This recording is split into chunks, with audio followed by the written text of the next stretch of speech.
Retour dans la deuxième partie de cette émission. Alain, tantôt tu avais la parole et pour toi, quand Roots se permet, on va le dire ainsi, de dire que d'une manière ou d'une autre, on est quand même influencé par la société, Oui. ça te tique tout de suite. Oui, c'est là que je dis qu'elle rejoint un peu ma position parce que tout ce que je disais jusque-là, j'ai dit c'est parce que la société a dit que Nous a conditionnés. au départ, la femme est censée faire telle chose.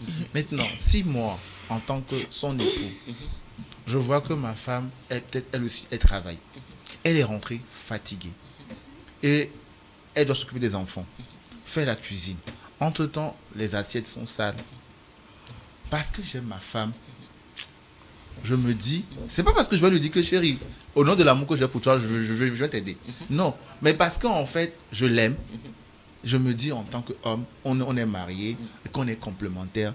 Je mets la main à la pâte pour C'est soulager. l'amour qui guide tes actions. Exactement. Et non pas, tu ne Donc le fais pas c'est-à-dire, parce que- Vous voyez que Rachel, vous pensez que... J'aimerais qu'on s'entende finalement. Même Alors. si on ne peut pas s'entendre, qu'on se comprenne. Vas-y. Alors, les dames ici présentes, dites-moi, pensez-vous que dans une maison où le monsieur et la dame ne se parlent pas vraiment, dans une maison où il n'y a pas l'attente, vous pensez que l'homme va accepter facilement aider sa femme? pourquoi s'il n'y a plus d'attente, il n'y a plus d'amour, on va être ensemble? Le mieux, c'est de tout Ça casser. arrive aujourd'hui. Non? Ah ben, Des personnes sont ensemble, ne se parlent. Ce n'est plus la peine, ce n'est plus un couple. Donc Peut-être moi, que- je me peut-être- dis, Peut-être que c'est des Peut- zones de peut-être- turbulence. Oui, justement, c'est ce que j'allais Des dire. zones de turbulence. Ça Dans le peut être des couple. situations Ah, d'accord. temporaires. C'est Et donc, au justement cours de cause cette ça que je ne suis situation-là, pas d'accord avec toi quand tu parles d'amour, lorsqu'il faut contribuer aux besoins de la famille. Donc, parce que, essaie de dire qu'aujourd'hui, si on rentre dans un couple, où Oui. il y a des hommes qui se marient, peut-être, qui ne sont pas aussi amoureux que ça. Il y a des hommes qui épousent des femmes qui ne sont pas forcément amoureux. Donc, ça veut dire que le côté humain de cet homme-là n'existe plus. Non, est-ce que Pour venir- Je n'ai jamais non, parlé non, du côté Rachel, humain. est-ce que Rachel, moi, je Rachel. parle de l'humanité, en fait. Est-ce que Tu tout ce que détournes tu fais le dans le débat. couple, est-ce que tout ce que toi tu fais dans le couple, ce n'est pas avant tout par amour? Non, comment ça par amour? Ah bon? Non, mais ce sont mes responsabilités en tant que personne dans le couple. Ça n'a rien à voir avec de l'amour. Si vous me dites par exemple que par amour, j'achète une fleur à mon mari, je comprends. Mais si vous me dites par exemple que par amour, en rentrant du boulot, je paie de la vie, je paie en sous-vêtements à mon mari, c'est par amour. Ça se comprend. Mais pour les besoins, écoute, alors, pour les besoins du couple, comme tu l'as dit tout à l'heure, tu vois ta femme qui est rentrée du boulot très fatiguée. On prend un exemple banal, très fatiguée. Toi aussi, tu es fatigué naturellement après 8 heures de travail. Et maintenant, vous rentrez à la maison, il y a des enfants. Vous allez me dire naturellement que ça incombe à la femme. Donc, tu vois ta femme dans son état très fatiguée. Tu la laisses s'occuper du premier, du deuxième, du troisième ou du quatrième s'il y en a. Et après, toi, tu t'assois bonnement parce que tu es fatigué. Tu es au salon. Et tu l'appelles, madame. Et viens aller pour un bilo.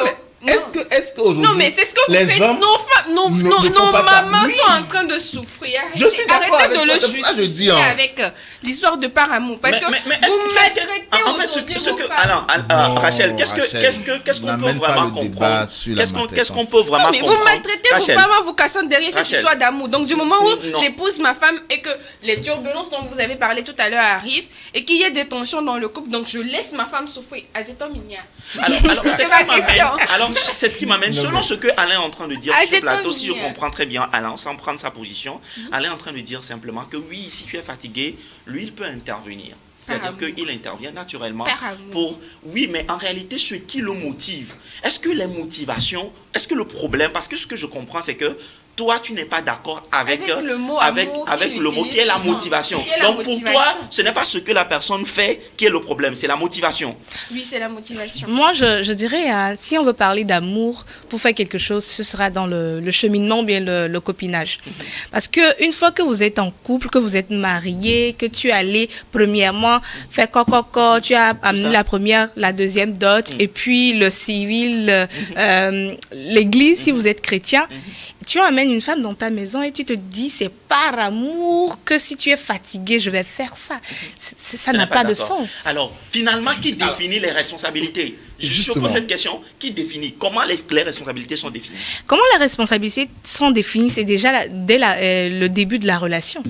C'est pas une fois que vous êtes mariés qu'on va se dire, ok, tu es dans ma maison, je ferai si. Déjà, quand Donc- vous êtes, moi par exemple, Donc, pour toi, les choses, pour toi, j'essaie de comprendre. Oui. Pour toi, les choses ne doivent pas arriver naturellement ou quand on arrive dans le couple, comme Alain le dit, pour Alain, naturellement, la femme devrait permettre oui, tu comprends. On parle de l'égalité, qu'on puisse tu aimes trop nous puissions parler sur le plateau. En fait, c'est ça, parce que déjà, quand vous faites 3 ans, 4 ans de copinage, c'est ce qui est sûr, tu ne seras pas étonné que ton homme puisse t'aider dans les travaux à la maison. Quand vous faites 4-5 ans et vous discutez, il y a une discussion, tu ne vas pas te dire un jour que c'est parce que je t'aime, sinon je ne vais pas faire le lit. Vous n'êtes pas dans le couple. Vous n'êtes pas encore ensemble. Même si vous vous retrouvez entre-temps et vous vous aidez, ça ce n'est pas encore une vie. C'est là moi je dis. Vous êtes ensemble à la maison. C'est là moi je dis. Aujourd'hui, avant que moi je ne me marie avec un homme, parce que la société oblige qu'on ait certaines discussions, qu'on se comprenne, qu'on se dise qu'on est complémentaires. Si je comprends bien, j'ai bien envie de poser une question. Si je comprends bien, Ruth, vous devez définir pour toi, les tâches même doivent être définies. Non, pas qu'on va définir, mais dans la manière. Non. C'était déjà vous a confié. Non, je me dis, c'est aujourd'hui. J'avais fait un développement en disant qu'avant, en Afrique, les femmes ne travaillaient pas, les femmes ne faisaient rien. Elle est à la maison, c'est naturel. Tu ne fais rien. Tu dors, tu te réveilles. Tu vas te prolongement de cette situation. Non, attends. Tu dors, tu es à la maison, tu ne fais rien. Ton mari est parti vers 8h comme ça. Il va rentrer vers 18h, 19h. Tu vas faire quoi d'autre à la maison que de prendre soin de la maison? Moi, ma maman, quand elle se lève, elle va dire il y a trop de poussière ici, elle va dépoussiérer. Même s'il n'y a pas de poussière, elle va dire ici, parce qu'elle est à la maison, malgré qu'elle a sa boutique, elle est à la maison. Et donc, elle aura le temps de dépoussiérer, de voir les petites choses, d'arranger et tout et tout. Mais toi, tu pars au boulot à 8h. Tu reviens à 18h. Est-ce que tu auras le temps de vérifier les poussières tout le temps, si ce n'est pas les week-ends? C'est ce que je suis en train de dire. Mais peut-être l'homme aussi qui revient, vous deux vous revenez, la femme est en train de cuisiner. Tu ne vas pas dire que c'est parce que je t'aime qu'il y a la poussière dans notre chambre, là où je dors, Donc le problème, c'est en réalité le mot amour que l'homme utilise pour faire les choses qui vous causent problème. Parce que la femme ne va pas dire que c'est parce que je t'aime que je te prépare à manger. Moi, je ne vais pas dans la conception de la manger à tout le monde. La femme est censée cuisiner pour son homme. Comment et dans la conception du monde, la femme est censée entretenir aussi la maison. Vous savez, on dit, je vais citer la Bible, où on dit que la femme a été créée pour venir en aide à l'homme, son aide semblable. Ça veut dire que l'homme faisait quelque chose avant. Mais il n'était pas en train de faire la cuisine. Là. On ne sait pas ce que. Quand Adam était dans le jardin d'Éden, avant qu'Ève ne vienne là. Il faisait comment pour cueillir les fruits, non? Il faisait comment pour cueillir les fruits? Moi, c'est pas, Il faisait comment pour cueillir les fruits? Il sortait, il grimpait et tout ce qu'il y avait. Mais quand la femme est venue, peut-être qu'il était en train de faire quelque chose, elle va dire aujourd'hui, je vais t'aider à aller cueillir les fruits le temps que tu ne gères ci, tu ne gères ça. Donc, c'est qui veut dire que l'homme de base peut tout faire. C'est maintenant la femme qui vient, qui va t'aider. Avant que tu ne te maries, tu ne cuisinais pas. Avant que tu ne te maries, tu ne faisais pas, tu n'arrangeais pas ta chambre. Voilà, il faut continuer. Et la femme ce que je va t'aider. Par là, c'est que, en réalité, toutes les charges de la maison, si je suis dans cette logique, prioritairement, incombe à l'homme. Et que la femme vient en aide, c'est donc, tout. Donc, la logique est mon Léon. Et là, il y a. Alors, en fait, on n'est pas en train de créer de la rébellion. Je vais être pragmatique. Oui. Si tu permets. Alors, s'il te plaît. Je vais d'abord parler de mon cas. Aujourd'hui, devant Dieu et devant les hommes et devant cette dame qui sont ici, il m'arrive que quand je rentre, que je vois peut-être au salon qu'il y a peut-être du sable. Il t'arrive, hein? Oui, je vois peut-être qu'il y a du sable parce qu'on a les enfants qui courent de gauche à droite. Ouais. Ils ont amené du sable dans la chambre. Je prends le balai et je nettoie. Ce n'est pas un exploit. Ce n'est pas un esclave. Non, ce n'est pas qu'on ne reconnaît pas. Par exemple, tu ne veux pas dire que je suis rentrée, ma femme a cuisiné. Est-ce que ce n'est pas un effort salutaire? Non, ce n'est pas un effort. Non, ce n'est pas un effort. Non, ce n'est pas un effort. Ce n'est pas écrit nulle part. Ce n'est pas un effort que vous avez fait. Faites en aidant votre femme. C'est comme si tu rentres, toi-même tu vois quelque chose, oublie que tu as peut-être une femme.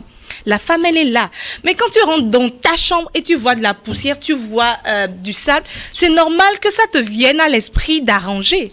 Le problème, c'est que, est-ce que quelque part, elle aussi ne va pas faire semblant de laisser tomber parce elle ne peut pas. Elle ne peut pas. C'est comme si en fait, vous allez dire que, ok, il y a la facture qui arrive, je dépose sur la table, en espérant que ma non, femme...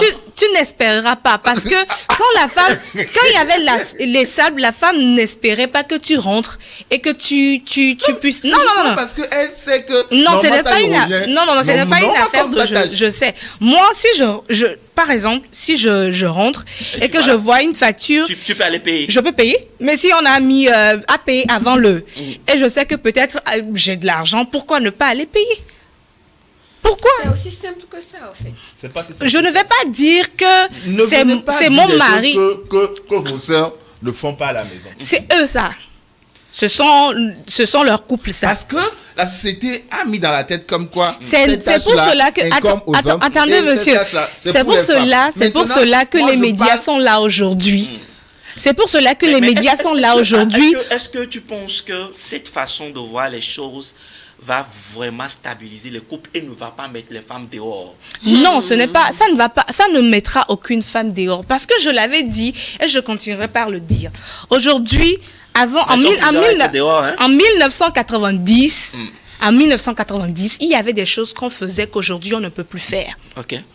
Aujourd'hui, nous sommes en 2025. Quelles sont les réalités en 2025? Ok. Alors, Rachel. Je disais tantôt qu'on va revenir sur ces questions-là qui depuis une semaine déjà, on ne s'attend pas. Alors, je vais demander aux femmes, ne rentrez pas dans les couples dans l'espoir de vous faire aider par vos hommes. D'accord? S'il y a des tâches qu'il faut faire dans la maison, faites-les et faites-les surtout bien. Que chacun ait sa part de responsabilité dans le mariage. Alors, si tu t'attends à ce que ton mari te vienne en aide ou fasse quelque chose, tu seras toujours déçu. Parce que jusqu'au jour d'aujourd'hui, la société dans laquelle nous sommes n'accepte pas que les hommes viennent en aide ou que les hommes soutiennent les femmes. Et donc, chères dames, rentrez dans les couples et soyez prêts à vous occuper des tâches du ménage, que ce soit des enfants et même de lui-même, parce qu'il n'est pas capable de le faire seul apparemment. Parce que excusez-moi, je suis... Non, on en revient. Non. Aujourd'hui, il y a les médias pour qu'on puisse lever la voix sur un certain nombre de choses qui ne vont pas. Et c'est pour cela que je disais tantôt qu'on n'est pas en train de créer de la rébellion. Mais ce n'est pas pour autant qu'il faut se taire sur les choses qui ne fonctionnent pas. Aujourd'hui, prenez conscience que vos femmes sont en train de souffrir. Et quand je le dis, c'est parce que au moins j'ai vu des couples et vous vous plaignez aujourd'hui que la femme ne soit plus aussi présente qu'au début. Mais elle est succombée, excusez-moi. Quand je pars au boulot, je suis stressée par mon patron. Et je rentre à la maison, c'est mon mari qui me stresse. Comment voulez-vous que je sois là pleinement pour vous? Super. Et comment voulez-vous que je puisse manifester naturellement de l'amour ou encore du désir pour vous? Parce que si je rentre et que je te vois assis au salon, tu me vois souffrir. Que je vais dans tous les sens, que tu es là, que tu as mis... Tu regardes la télé, tu regardes actuellement le match il va crier, mais la nourriture, ça vient à quel moment? Ça vient, mais ça traîne. Ah non, nous viens aller en ville. Et tu es là, et puis le soir, c'est toi qui me demandes, excusez-moi le thème que je vais utiliser, écarte. C'est d'aller à l'intimité. Et soit vraiment... c'est dommage, mais aussi amoureuse que je suis, je reste quand même humaine. Et excuse-moi de ne pas pouvoir t'ouvrir mes jambes ou de ne pas être très excitée à l'idée de coucher avec toi ce soir-là, parce que je suis fatiguée. Excusez-moi. Et là, c'est là, il sort de sa grande phrase. Bah, comme tu ne veux pas me donner, je vais aller voir dehors. Mais vas-y. À un moment, nos mamans disent, vas-y. Parce que je ne peux pas tout de dire faire. que vas-y. Vas-y. D'accord. Honnêtement, que je capte ou pas, il ira voir. Bon, bref. Je vais rester concentrée sur ce plateau. Alors, ce qu'on va faire donc sur ce plateau, j'aimerais, Alain, qu'on puisse également toucher à cet aspect. Malheureusement, le temps est vraiment après nous, alors qu'on a prévu aujourd'hui également discuter un peu avec vous et savoir davantage sur ce parcours-là qui est en train d'être construit. La dernière question que j'ai pour toi sur ce plateau aujourd'hui, comment faire pour qu'il puisse avoir une stabilité au sein du couple pour que chacun soit épanoui. Épanoui, c'est-à-dire que la femme ne regrette pas de t'avoir épousé et que toi non plus, tu ne regrettes pas d'avoir épousé ta femme. Qu'est-ce que tu attends d'elle et qu'est-ce que tu penses être également ta responsabilité? D'accord, merci pour la question. Le fondement d'un couple, c'est la communication. Tout à l'heure, Ruth l'a dit. Quand on arrive dans le couple, il faut discuter. Et de temps en temps, se voir en dehors de la maison pour avoir des séances de tête à tête. Parce que les réalités évoluent. Et pour moi, je le dis, je le dirai toujours. Je ne suis pas contre le fait qu'un homme porte assistance à sa femme dans les tâches. Il y a de l'évolution. Non. Sauf qu'il aille jusqu'au bout. Mais c'est juste que je ne voudrais pas que la femme perçoit ça comme c'est en fait c'est une obligation de mon homme de m'aider. Tout dépend de comment la demande a été faite. Par exemple, si je reviens le soir, elle me voit fatiguée, je sais qu'elle est fatiguée. Elle me dit, chérie, s'il te plaît, j'ai telle chose à faire. Est-ce que tu voudrais bien m'aider à faire ceci? De la manière dont elle demande, en tant qu'homme et humain, je ne peux pas dire non quand je vois ma femme souffrir à côté. C'est pour ça que je dis, peut-être que c'est le mot amour que vous ne comprenez pas. Quand je dis par amour, je ne vais pas le dire quand même me demande, je vais dire chérie, à cause de l'amour que j'ai pour toi, je vais aller le faire. Non, c'est parce que en fait, au début, il y a déjà l'amour qui règne dans le couple. Et au nom de cela, quand je vois que ma femme qui souffre, parce que elle est ma côte, je ne peux pas la laisser souffrir comme ça. Donc, je le dis, tout se fait avec la communication. Super. Et surtout par humilité et respect. Parce qu'une femme qui respecte son homme, je vous assure que l'homme est prêt à tout pour que cette femme soit épanouie dans le foyer. Rachel. Alors, moi, ce que je vais demander à nous en tant que femmes, c'est de comprendre depuis que cette égalité dont on parle s'arrête au droit en termes de... j'ai droit au milieu professionnel et tout, mais quand on rentre dans le foyer, ayez conscience et comprenez que l'homme reste le chef de la famille. Merci, maintenant, par rapport aux obligations qu'il y a dans le foyer, je vous dirais encore de souffrir pour le moment, de les faire sans attendre forcément que votre homme puisse vous aider. Et quant aux hommes, je leur demanderai de comprendre qu'on a besoin d'eux pour gérer la famille, qu'on a besoin d'eux pour réussir la vie de couple et qu'ils doivent contribuer à ce bonheur qu'on essaie de construire. Parce que qu'on le veuille ou pas, l'épanouissement ou la réussite d'un couple repose majoritairement sur la femme. Donc vous avez tellement de capacités en vous, prenez encore sur vous, supportez encore que les hommes ne vous soutiennent pas. Mais je pense qu'aujourd'hui, dans les émissions comme la nôtre, vous aurez cette possibilité-là de vous faire entendre, de vous faire surtout écouter, espérer de l'amélioration. Alors, tout ça pour ça. Faut pas me créer encore de problème. Alors, un privilège encore une fois pour nos routes. On avait promis, on peut le dire aujourd'hui, à prendre beaucoup de temps pour apprendre de tout ce parcours merveilleux que tu es en train de construire avec l'émission que nous connaissons toi, Salin, La Pause. On n'a pas certainement eu beaucoup de temps parce que Ruth a préféré vraiment nous expliquer beaucoup de choses dans ce débat aujourd'hui. On trouvera l'occasion naturellement d'y revenir une fois que ton agenda le permettra. Mais quel serait donc ton dernier mot d'abord à l'endroit des femmes qui nous suivent dans cette émission, surtout des jeunes filles, et également à l'endroit des hommes et aussi des jeunes couples, tous qui nous suivent dans cette émission aujourd'hui. Merci beaucoup. Alors je dirais à mes sœurs de bien faire le choix de leur conjoint avec qui ils cheminent. Parce qu'aujourd'hui, la société nous dit que la femme est aujourd'hui égale à l'homme, qu'on a les droits, les mêmes droits et tout. Mais ce qui est vraiment la vérité, c'est que nous sommes dans une société qui n'a pas forcément encore adopté cette idéologie. Donc nous devons aller avec notre société, aller avec notre génération et tout ce qu'il y a avec, et faire avec. Il ne faut pas imposer à l'homme que forcément tu dois me faire ci, non, on doit faire 50-50, je ne peux pas faire ci, tu dois me faire ça ou pas. Il faut premièrement, avant de rentrer dans un couple, connaître les attentes de la personne et de savoir si je rentre en couple avec cette personne, est-ce qu'on va rester solide jusqu'à la fin? Est-ce qu'il y aura une complicité et avant de continuer? Donc, j'exhorte tous mes frères et mes sœurs à s'écouter et à trouver le juste milieu dans leur relation pour pouvoir avancer.